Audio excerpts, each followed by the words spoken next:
할렐루야. 인사합시다. 사랑합니다. 축복합니다. 큰 복 받읍시다. 할렐루야. 네. 자, 우리가 이 자리에 있다는 것 자체는 이미 하나님께서 우리를 사랑하신다라는 증거입니다. 할렐루야. 한번 또 축복합시다. 하나님은 당신을 사랑하십니다. 네. 하나님께서 사랑하지 않는 자를 부르실 수가 없어요. 하나님 우리를 사랑하시기 때문에 불러주셨고요. 할렐루야. 하나님은 예배를 통하여 또 영광 받으시기를 원하십니다.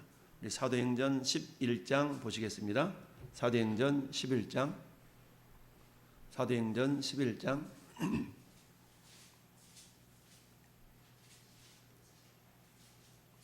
자, 1절부터 18절까지 한번 우리 교독하도록 하겠습니다. 사도행전 11장 1절에서 18절 찾으면 합시다. 유대에 있는 사도들과 형제들이 유대 이방인들도 하나님의 말씀을 받았다 함을 들었더니 이르되 내가 무할례자의 집에 들어가 함께 먹었다 하니 이르되 내가 요빠시에서 기도할 때에 황홀한 중에 환상을 보니 큰 보다기 같은 그릇이 내 귀에 메어 하늘로부터 내리어 내 앞까지 드리워지거늘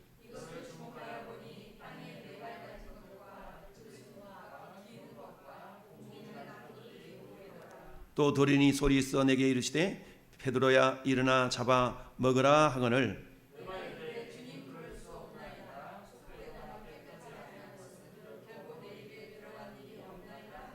또 하늘로부터 두 번째 소리 있어 내게 이르되 하나님이 깨끗하게 하신 것을 내가 속되다고 하지 말라 하더라.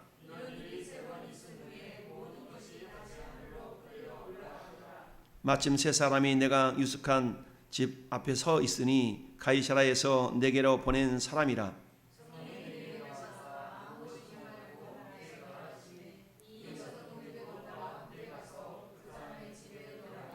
그가 우리에게 말하기를 천사가 내 집에 서서 말하되 네가 사람을 요빠에 보내어 베드로라 하는 시몬을 청하라.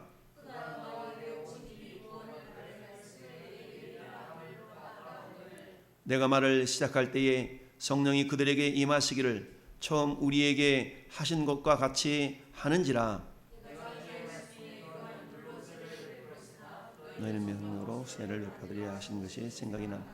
그런즉 하나님이 우리가 주 예수 그리스도를 믿을 때에 주신 것과 같은 선물을 그들에게도 주셨으니 내가 누구에게 하나님을 능히 맡겠느냐 하더라. 그들이 이 말을 듣고 잠잠하여 하나님께 영광을 돌려 이르되 그러면 하나님께서 이방인에게도 생명 얻는 회개를 주셨도다 하니라. 아멘. 나랍시다. 생명에 이르는 회개. 네, 생명에 이르는 회개. 여러분 회개나 믿음이나 구원이나 전적으로 이것은 하나님의 은혜입니다. 할렐루야. 내가 아무리 회개해야지라고 한데서 되는 게 아니고 하나님 우리 인격을 움직여 주셔야만 됩니다. 그래서 우리가 신앙생활은 무엇을 한다고 그러냐면 우리 인격을 동원해서 신앙생활을 하는 것이다 라고 말씀드렸죠. 그 인격이 뭐라고 그랬어요? 지정의라고 그랬죠. 지정의. 이 지정의는 내 혼에 대한 영역이죠. 내 혼에 대한 영역인데 내 혼에 대한 그 인격이 담겨져 있는데 그 내 혼은 육체를 빌려서 살고 있죠. 혼이 내 육체 안에서 머물고 있으면서 육체를 빌려서 살기 때문에 내 혼은 나라는 존재는 육체가 원하는 대로 하는 것을 좋아합니다. 그런데 내 안에 성령이 들어오면서부터는 그때부터는 내 혼이 육체를 따라 사는 것보다는 성령을 따라 살기를 원하는 마음으로 우리가 거듭나게 되죠. 그래서 거듭난 심령은 거듭난 사람은 육체의 소욕을 따르기보다는 성령의 소욕을 따르기를 원하기 때문에 항상 그 두 가운데서 싸움이 일어나게 됩니다. 그래서 사도 바울이 로마서 7장에 고백했던 것처럼 내 마음의 법이 다른 한 법이 하나님의 법을 즐거워하지만 또 다른 법이 나를 죄의 법 아래로 사로잡아오는 것을 보는도다. 오호라 나는 곤고한 사람이로다. 할렐루야.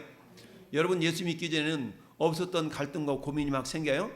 예전에는 이것까지 죄였어? 라고 생각하지 못했던 그런 모습들이 죄인 줄로 여겨지게 됩니다. 그러다 보니까 그런 예수 믿고 처음에는 막 자유하고 처음에는 막 감사하고 기쁨에 넘쳐 신앙생활을 하다가 하나하나 말씀을 깨닫는 순간 이것이 죄였네 라고 죄에 대해서 깨닫는 순간 마음속에 막 갈등과 번민이 일어나게 됩니다. 그러면서 차라리 내가 예수를 믿지 않았더라면 하는 그런 생각까지도 드는 경우가 있습니다. 왜냐하면 예전에는 죄에 대해서는 막 자유로웠거든요. 그런데 이제는 죄에 대해서 자유로운 것이 아니라 죄에 대해서 억압이 있고 이제 의에 대해서 자유로운 존재가 우리가 되었거든요. 그러다 보니까 예전에는 죄를 지어도 죄에 대한 죄책감, 죄에 대한 민감성 이런 것들이 전혀 없었는데 예수 믿고 하나님의 자녀가 되면서부터는 그때부터는 뭐뭐 조금 잘못해도 이것이 하나님이 기뻐하시지 않는 것일 때, 이것이 하나님이 원하시지 않은 것인데 라는 깨어있음과 죄에 대한 민감함이 날마다 우리 양심을 두드리는 그런 모습을 우리가 느끼게 됩니다. 물론 예수 믿어도 이런 감각이 무뎌져 있는 사람이 있을 수는 있죠. 그러나 기본적으로 정상적인 신앙생활을 하는 사람의 마음속에는 항상 성령의 그 두드림과 민감성에 대한 그런 어떤 깨우침이 항상 있습니다. 자, 오늘 말씀 같이 읽어본 내용은 베드로가 고넬료 집안에 초청되어 가는 과정 속에서 일어났던 그런 이야기를 기록하고 있습니다. 유대인들은 지금까지는 구원이라는 것은 이방인은 제외되어 있었어요. 유대인에게만 오직 구원이 임했고, 그리고 사도행전 2장에 성령 강림 사건을 중심으로 해서 우리 예수 믿는 사람들만, 유대인들만, 흩어져 있던 유대인들에게 그들이 각 지역에서 와서 정말 예수 믿고 성령 충만한 은혜를 경험하게 되지 않습니까? 그런 가운데서 구원이라는 것은 원래 유대인들에게만 있는 것으로 생각했었는데 그렇지 않냐고 고넬료라는 이탈리아 사람에게도 복음이 증거되어지며 온 집안 사람들이 전부 다 모여서 성령의 은혜를 충만히 받은 그런 사건이 앞에 있는 10장의 내용이죠. 그러면서 우리 10장 한번 보면, 자 24절 25절 같이 한번 읽어봅시다. 이튿날 가이사랴에 들어가니 고넬료가 그의 친척 가까운 친구들을 모아 기다리더니 마침 베드로가 들어올 때 고넬료가 맞아 발 앞에 엎드려 절했다. 아멘. 여러분, 말씀의 현장에 누가 있어요? 이튿날 가이사랴에 들어가니 고넬료라는 사람뿐만 아니라 또 그의 친척 가까운 친구들까지 불러 모아가지고 말씀을 듣기 위해서 모여 있는 겁니다. 우리가 10월 31일 날 행해야 될 일, 이런 일이에요. 이런 일, 복음에 대한 확신과 구원에 대한 은혜에 대한 사모함이 있을 때에 우리 이런 일을 할 수 있는 거죠. 할렐루야. 자, 그러면서 이 베드로를 대하는 그 자세는 첫째서 발 앞에 엎드려 절하니, 너무 겸손의 모습이죠. 그랬더니 베드로가 일으켜 세우면서 나도 사람이다 라고 하면서 말리게 되는 걸 봅니다. 자, 그러면서 33절 같이 합독합시다. 내가 곧 당신에게 사람을 보내는데 오셨으니 잘하였나이다.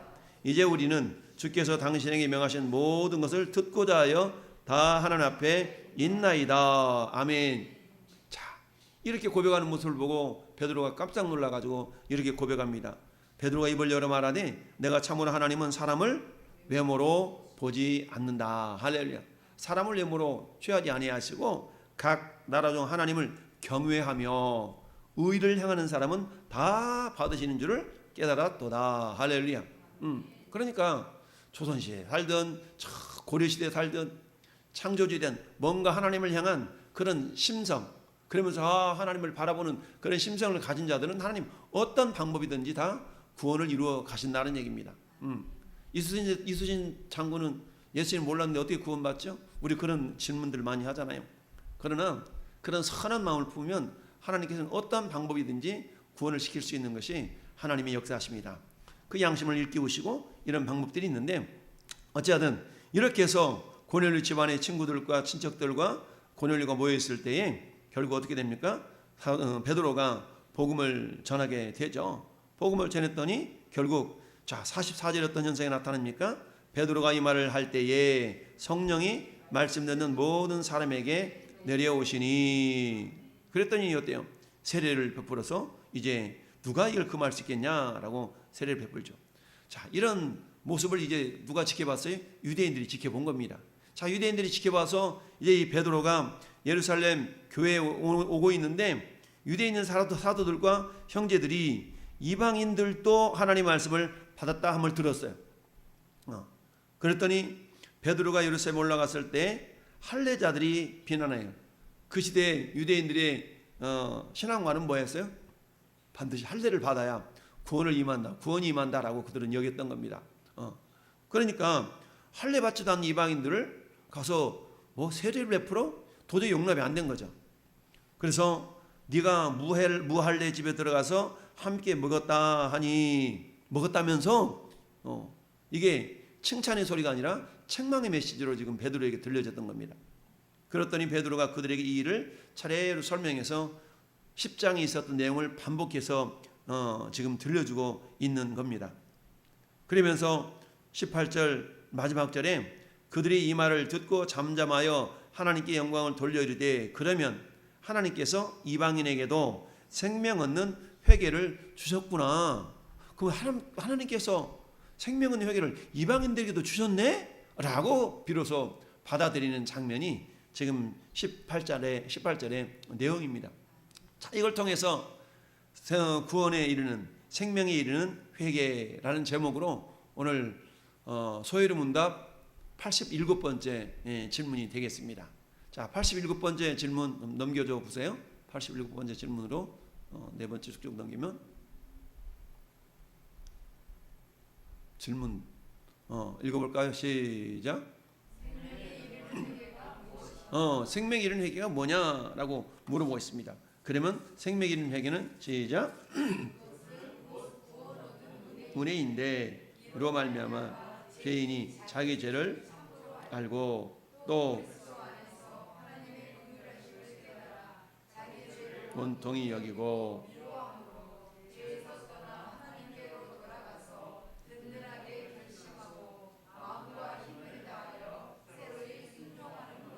아멘. 자, 생명에 이르는 회개가 뭐냐라고 물어봤을 때 장황하게 설명을 하고 있지만 이것을 간단하게 요약하면 자, 다음 페이지 보면 참된 회개가 세 가지 요소로 이루어진다라는 것을 보게 됩니다. 그래서 이 참된 회개의 모습을 세 가지로 볼 수 있는데 첫 번째는 어떤 요소? 지적인 요소가 있다는 얘기예요. 지적인 요소. 지식의 요소가 되겠죠. 지적인 요소. 그것은 뭡니까? 이것이 죄구나라고 죄를 깨닫는 단계. 할렐루야. 이게 죄가 죄인지를 깨닫는 단계가 첫 번째 단계입니다. 죄가 죄인지를 알지 못하면 회개할 수가 없어요. 죄인지를 알기 때문에 여러분 손바닥을 불구덩이 속에 집어넣으려고 하는 어린아이는 그것이 불구덩이인지 모른다 그러면 그냥 홀라당 타버릴 겁니다. 그 모습을 옆에서 지켜보던 엄마가 잽싸게 손을 끄집어낼 수 있는 이유는 왜 그래요? 그것이 불이고 손에 닿으면 데인다는 것을 알기 때문에 그렇다는 얘기죠. 이제 감각에 살아나서 어린아이를 할지라도 그것이 뜨거우면 손을 이렇게 움츠릴 수 있는 그런 어떤 반사작용이 육체에 나타나게 되죠. 이러한 것처럼 하나님께서 구원에 이르는 그 회개, 생명에 이르는 회개를 이룸에 있어서 그냥 한꺼번에 회개 싹 이렇게 되어지는 것이 아니라 첫 번째 단계는 지적인 단계로, 그것은 지적인 요소로 하나님 앞에서 죄를 지었음을 깊이 깨닫는 겁니다. 그런데 이 회개라는 것은 결국 하나님께서 깨닫도록 도와주셔야만이 되는 겁니다. 여러분, 내가 예수를 믿고 어느 날 보니까 이 회개의 모습이 우리 삶 속에 나타나게 되어지는데 그것은 뭐예요? 서두에서 말씀드렸던 것처럼 이전에는 이것이 죄인지도 몰랐는데 차츰차츰 그것이 죄인지를 깨닫게 되는 겁니다. 그러면서 어떻게 돼요? 야, 이제는 이게 죄인지도 몰랐는데 죄라고 여겨지는 행동과 생각과 말들을 어때요? 서서히 하나씩 떨쳐나가게 되는 그런 어떤 이를 갖다가 성화라고 얘기하죠. 성화. 주님을 닮아가는 그런 단계가 이루어지게 됩니다. 그래서 이 지적인 요소는 하나님 앞에서 죄를 지었음을 깊이 깨닫는 그런 단계가 첫 번째 지적인 단계다. 할렐루야. 라는 겁니다. 여러분, 우리가 은혜를 깊이 깨달으면 깨달을수록 죄에 대한 민감성이 더욱더 살아나게 돼 있어요. 근데 은혜가 임하지 않으면 내가 뭘 잘못했는데 이런 식으로 죄에 대해서 민감하지 않냐고 굉장히 둔감한 걸 보게 됩니다. 사단은 우리로 하여금 죄에 대해서 민감하지 못하고 둔감하도록 만들어요. 야, 그것이 뭐가 죄야? 그럼 결국 그렇지 않아. 네가 그걸 먹는 날에는 아주 눈이 밝아진다? 에덴 동산에 아담과 하와에게 범죄하게 했던 사단이 그런 거 아니겠어요? 야, 네 인생의 주인이 너희지. 왜 네지? 왜 저 하나님 말을 들어야 돼? 네 인생은 네 거야. 그러니까 네 맘대로 해야 되는 거야. 오늘날의 삶의 모습이 이런 거 아니겠어요? 오늘날도 가르쳐주지 않았음에도 불구하고 내 거야 라고 어린아이들이 또 또는 중고등학교 애들이 내 인생 내 거야 라는 그런 말을 서슴없이 하는 것들을 우리는 경험해서 알 수 있습니다. 그러나 믿음이 들어가고 회개의 은혜가 임하게 되면 내 인생이 내 것이 아니구나 라는 것을 우리가 알게 되죠. 할렐루야. 이처럼 회개의 첫 번째 단계는 지적인 요소, 지적인 단계인데 하나님 앞에서 죄를 지었음을 깊이 깨닫는 단계입니다. 여러분, 우리가 잘 아는 누가복음 15장에는 잃어버린 거에 대한 비유가 나오죠. 잃어버린 양에 대한 비유, 잃어버린 문화에 대한 비유, 세 번째는 무슨 비유? 잃어버린 둘째 아들, 집 나간 둘째 아들에 대한 이야기, 전부 다 잃어버린 거에 대한 비유가 나오죠. 그 가운데 우리가 잘 아는 탕자의 비유가 잃어버린 아들의 비유지 않습니까? 둘째 아들이 아버지한테 가서 뭐라고 얘기합니까? 나에게 돌아올 분깃을 좀 미리 땡겨주시오. 갑을 해가지고 미리 청산해가지고 돈으로 바꿔서 더 멀리 가서 뭔가 좀 장사하고 뭔가 내 삶을 살아보겠다는 겁니다. 내가 좀 내 인생을 좀 살아보겠다는 거죠. 자식이는 부모 없기 때문에 아버지가 유산을 다 미리 땡겨주죠. 그런데 성경은 뭐라고 말씀합니까? 허랑방탕하에 다 날려버렸다. 그러면 어때요?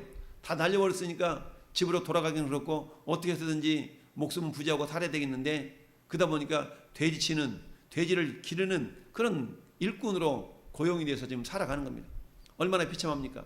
자기 집에는 음식이 풍족한, 양식이 풍족한 품꾼들이 많이 있는데 자기는 멀리 나와서 아버지의 받은 유산 다 말아먹고 이제 뭐 하는 겁니까?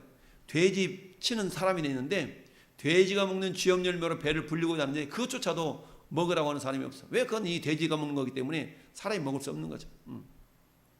그러면서 불현듯 생각나기를 내가 하늘과 아버지에게 죄를 지었구나 라고 죄에 대한 자각이 생기는 겁니다. 할렐루야.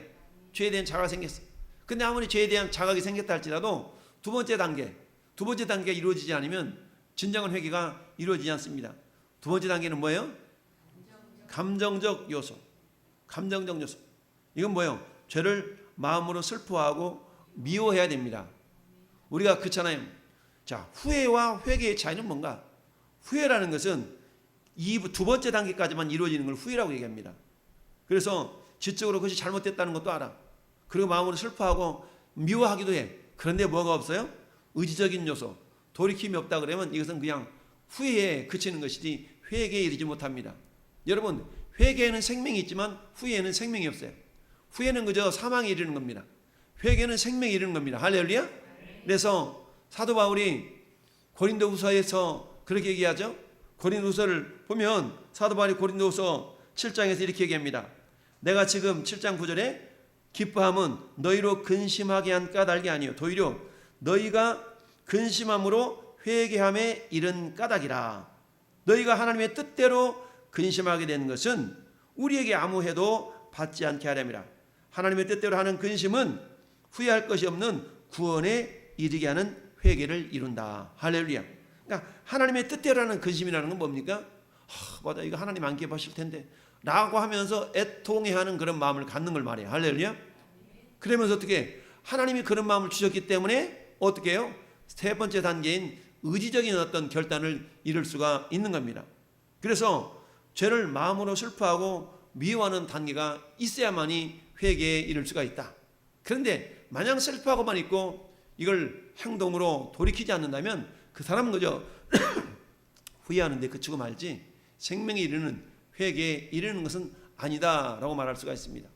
자, 둘째 아들은 어떻습니까? 내가 아버지와 하늘에 죄를 지었는데 내가 돌아가서 차라리 품꾼들 중에 하나로 나를 보소서 하고 내가 아버지 앞에 죄를 지었다는 걸 깨달았잖아요.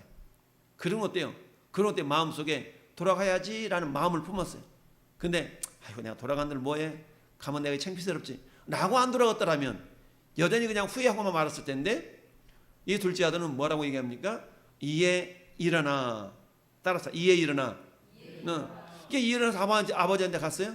그런데 아버지는 어때요? 그 아들을 책망하기는커녕 어때요? 껴안고 뽀뽀하고 맞아주면서 하인들을 시켜서 발을 씻기라, 제일 좋은 옷을 입히라, 신발을 씻겨라, 가락지를 끼워라, 이렇게 아들의 신분을 다시 회복시켜 주시는 걸 보게 됩니다. 할렐루야. 이게 진정한 회개의 은혜요, 회개의 권세라라고 말할 수가 있죠.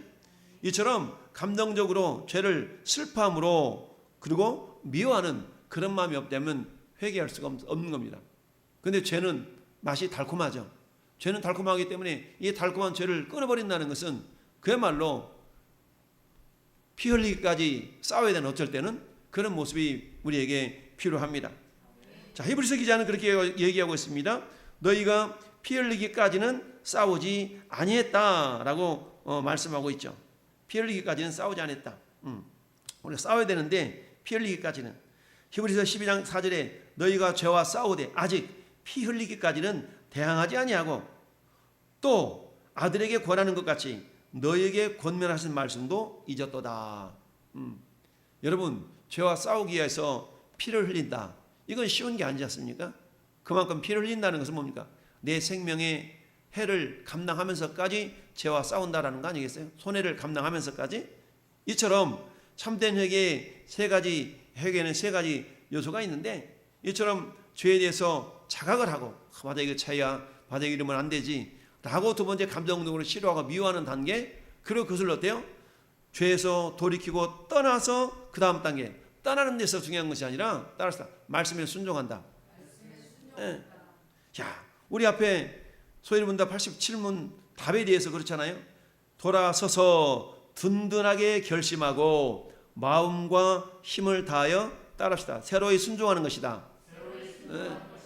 마음과 힘을 다해서 새로이 순종하는 거예요. 순종하는. 따라서 전에 여러분들이 진정한 회개했다면, 진정으로 회개했다면 그 사람의 삶에는 어때요? 말씀에 대한 순종의 열매가 맺혀지게 되는 겁니다. 그런데 진정한 회개가 이루어지지 않는 사람은 어때요? 그저 후회하는 데에 그치는 경우가 많습니다. 후회하고 말아요.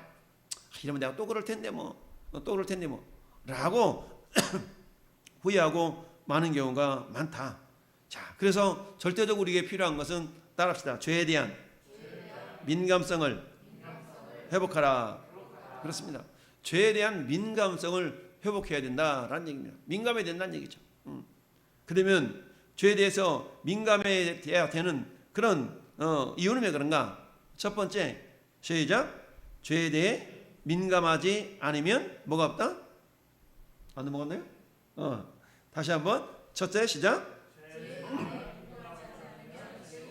죄의식이 없어요. 죄의식이 없어.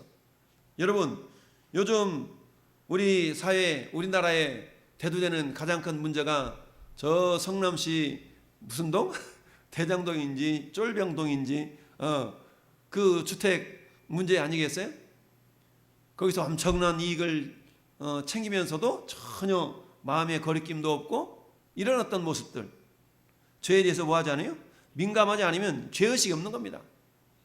여러분, 특별히 저쪽으로 많이 기울어지는 사람의 특징 중에 한 가지는 뭡니까? 죄를 지어도 그걸 죄인지를 모르고 죄에 대해서 전혀 죄의식이 없습니다. 죄의식이 없어요. 그래서 뭐예요? 뻔뻔하죠.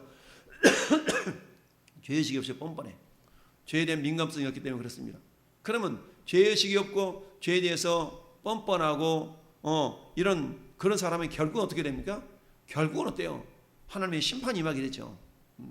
하나님의 심판이 임하게 돼. 이 땅에서야 때로는 떵떵거리면 잘 먹고 잘 살 수가 있겠죠. 그러나 여러분, 이 땅의 인생은 금방 흘러갑니다. 모세가 시편 90편에 고백했던 것처럼 우리 인생이 건강하면 70이고 80이지만 그러나 흘러가니 날아가나이다 라고 얘기를 하고 있습니다. 그래서 우리 사람에게 필요한 것이 뭡니까? 우리의 나를 계수함을 알게 하여 주옵소서. 할렐루야. 내 나를 계수한다. 계산한다는 얘기거든요. 아, 내가 지금 이러니까 어제보다 오늘 주님 만날 날이 가까워졌네? 그래? 주님 만날 날 하루 가까워졌으면 주님의 심판대 앞에 설 날도 하루 더 가까워졌네? 이런 어떤 깨어있음이 필요하다라고 이야기하고 있습니다. 사도 베드로도 베드로서 3장이 뭐라고 말씀하고 있습니까? 주께는 하루가 천년 같고 천년이 하루 같다 하신 이 한 가지 사실을 너희가 잊지 말아라 라고 말씀하고 있습니다. 이 땅에서 억만년 살 것처럼 사기치고 등쳐먹고 이렇게 빤빤스럽게 죄의식도 없이 살아가지만 그러나 우리 주님의 눈에 볼 때는 것이 한순간이라는 얘기입니다. 순간, 한순간. 한순간 잘 먹고 잘 살기 위해서 전혀 죄의식도 없이 다른 사람의 해를 끼쳐가면서 이렇게 어떤 그런 모습으로 살아가는 사람들에 대한 말로는 어떻게 되는가?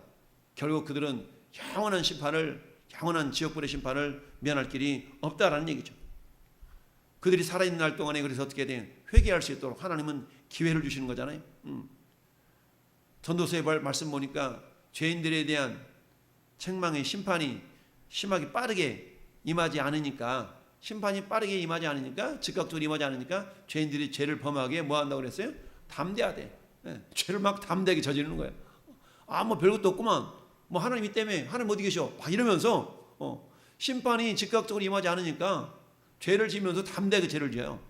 그러나 이 모든 것들이 행위록에 다 기록되어져서 선악간에 자신들이 행한 대로 심판을 받는다라고 고린도후서 5장 10절은 말씀하고 있지요. 자, 두 번째, 죄에 대한 민감성을 우리가 회복해야만이 어떻게 된다? 시작. 죄에 대해 민감해야만이 죄를 깊이 깨닫는다. 아멘. 할렐루야. 죄에 대해서 민감해야만이 죄를 깊이 깨달을 수가 있어요. 그게 죄가 죄인지를 깊이 깨달아야만이 회개할 마음을 우리에게 또한 하나님이 주시는 거죠. 세 번째, 죄에 대해서 민감하면 십자가의 은혜에 감격하며 산다. 할렐루야. 여러분, 죄에 대해서 민감하면 민감할수록 우리는 십자가의 은혜에 감격하며 살아요. 왜요? 그 죄 때문에 우리가 멸망받을 수밖에 없는, 멸망받아서 영원한 지옥에 들어가야 될 그 인생인데, 우리 하나님의 은혜로 예수님을 이 땅에 보내주시고 예수님이 십자가에서 모든 죄를 다 담당하시고, 할렐루야, 우리를 그 하나님의 자녀 삼아주신 거에 대한 그 감사, 얼마나 감사합니까? 내가 죄 안 지어야지 해서 안 지는 것이 아니라 성령께서 내 마음 가운데 회개할 마음을 주셨기 때문에, 그래서 회개도 은혜다라고 말씀하고 있는 겁니다. 그것은 곧 구원의 은혜인데 라고 시작하잖아요. 그래서 죄에 대해서 민감하면 십자가의 은혜에 감격하며 살아간다. 사도 바울은 그래서 디모데에게 보낸 서신에서 디모데전서 1장 5절에 뭐라고 말해요? 내가 죄인 중에 괴수다라고 고백합니다. 내가 죄인 중에 괴수. 그만큼 은혜를 깊이 알면 알수록 죄가 더욱더 발견이 되는 겁니다. 사도 바울은 로마서를 통해서 그렇게 얘기하잖아요. 죄가 넘치는 곳에 은혜가 넘친다. 은혜가 더한 곳에 죄가 넘친다. 이 말은 무슨 말입니까? 내가 하나님의 은혜를 경험하면 경험할수록 내 안에 있는 죄를 많이 발견해내는 겁니다. 그런데 내가 은혜를 경험하지 못하면 그것이 죄인지를 모르기 때문에 내 안에 죄가 넘침에도 불구하고 그 죄를 죄인지를 모르는 거예요. 그런데 죄가 많은 곳에 은혜가 넘친다는 말은 내 안에 주님의 은혜가 임하니까 이것이 죄구나라는 한 그런 것들을 더 많이 깨닫게 된다라는 얘기예요. 그래서 죄에 대해 민감해야만이 죄를 깊이 깨닫는 것뿐만 아니라 죄에 대해서 민감해야만이 십자가의 은혜에 감격하며 살아갈 수가 있게 된다. 그런 나를 하나님이 사랑하셔서 예수님을 보내주시다니, 다른 은혜에 대한 감격이 우리 가운데 있게 되는 겁니다. 할렐루야. 그러면 어때요? 비록 넘어지고 자빠진다 할지라도 계속적으로 어떤 일이 발생합니까? 죄를 자백하며 돌아서게 되는 겁니다. 할렐루야. 저는 죄를 또 짓고 그래요. 근데 짧은 시간 내에 그런 모습이 있다 할지라도 장기적으로 보면 우리는 서서히 죄가 줄어드는 것을 보게 됩니다. 성령께서 우리를 어때요? 더욱더 주님을 닮아갈 수 있도록 우리를 도와주시기 때문에, 이를테면 전혀 죄를 짓지 않는 의인은 전혀 없다라고 전도서에도 기록하고 있지 않습니까? 그렇기 때문에 우리가 죄를 짓는다 할지라도 성령께서 우리 안에서 그 죄에 대해서 민감하게 하셨기 때문에 그 죄를 자백하고 회개하고 또다시 넘어진다 할지라도, 그래서 의인은 7번 넘어진다 할지라도 다시 또 일어설 수 있다라고 성경은 말씀하고 있죠. 그래서 죄를 계속적으로 자백하면서 우리의 생각과 말과 행동을 하나하나 주님을 닮아갈 수 있도록 변화시켜 나가게 되는 것이죠. 이걸 성화라고 표현합니다. 여러분, 이 땅에서는 100% 예수님처럼 변할 수는 없어요. 그러나 조금씩 예수님을 닮아가는 모습을 이루어가게 되고, 마침내 저 영원한 하늘나라에 가서야 우리는 완벽하게 주님과 똑같은 모습으로 변화가 되어지는 겁니다. 그리고 죄에 대한 민감성이 회복되어져야만이 어떻게 돼요? 끊임없이 죄와 싸울 수가 있는 겁니다. 할렐루야. 따라합시다. 죄와 싸우자. 죄와 싸우는 겁니다. 여러분, 순간순간마다 내 마음속에, 전쟁터는 어디서 나타나요? 내 마음속에 있죠. 전쟁터는 내 마음이에요. 내 마음속에서 오라 나는 곤고한 사람이로다. 이 사망의 몸에서도 나를 건져내랴. 고백했던 사도 바울처럼 내가 하나님의 법을 즐거워해. 여러분 예수 믿는 사람 치고 말씀을 순종해야지라고 나는 그런 마음 갖지 않는 사람이 어디 있겠어요. 그러나 또 다른 법이 마귀가 사단이 우리 마음 가운데서 야 그거 아니야. 그거 먹으면 너는 지혜가 밝아져서 눈이 밝아져서 하나님처럼 된다? 라고 자꾸만 우리로 하여금 말씀에 불순종하도록 우리를 유혹하게 된다는 얘기입니다. 그 사이에서 우리가 뭐 해야 돼요? 싸우는 겁니다. 할렐루야. 때로는 어때요? 때로는 내 허벅지에 볼펜을 찍어가면서까지 이게 그걸 해가지 않으려고 하는 그런 어떤 절제, 이런 어떤 의지, 이런 싸움들이 우리 삶 속에서 주님 만날 그날까지 이 싸움은 멈춰지지 않는 겁니다. 주님 오실 때까지 싸움은 싸우게 되어 있는 겁니다. 그래서 끊임없이 죄와 싸운 그 모습을 히브리 기자를 통해서 피 흘리기까지 너희가 싸우지는 아니하였다. 그러면서 주님의 때로는 책망과 이런 모습들이 징계와 이런 모습들이 나타난다는 얘기죠. 그래서 시편 119편에 고난당한 것이 내게 유익이라. 고난당하기 전에는 내가 그릇 행하였더니 고난당한 후에는 주의 윤례를 깨닫게 되었나이다 라고 67절 71절 그렇게 말씀하고 있죠. 이런 것처럼 여러분 오늘 생명에 이르는 회개, 이미 저와 여러분들은 생명에 이르는 회개를 다 이룬 자인 줄 믿습니다. 그러나 이미 궁극적인 회개는 단 한 번이면 되지만 그러나 소소한 삶의 모습 속의 회개는 계속적으로 주님 오실 때까지 회개가 이루어져야 되는 겁니다. 할렐루야.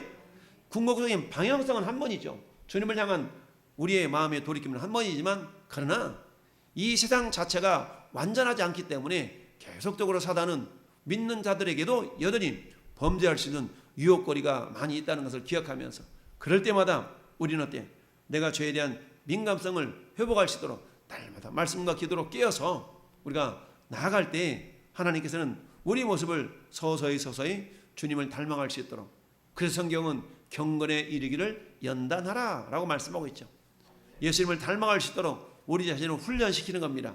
그래서 내 마음속에 정말 10번 싸워서 예전에는 5번 졌다면 이제는 10번 싸워서 이제는 4번만 지고 6번을 이기고, 이런 어떤 횟수들이 세월이 지나면 지날수록 믿음의 연륜이 깊어지면 깊어질수록 우리가 승리하는 횟수가 더욱더 늘어가고 마침내 주님을 닮아가는, 마치 어거스틴이 성자라는 그런 칭호를 받았던 것처럼 저와 여러분의 삶도 주님 보실 때 참 잘했다 라고 인정받고 칭찬받는 그런 믿음의 사람들이 되기를 예수님의 이름으로 축원을 드립니다. 아멘. 우리 아침 합심하여 기도할 때 하나님 아버지 정말 생명에 이르는 참된 회개의 사람이 되기를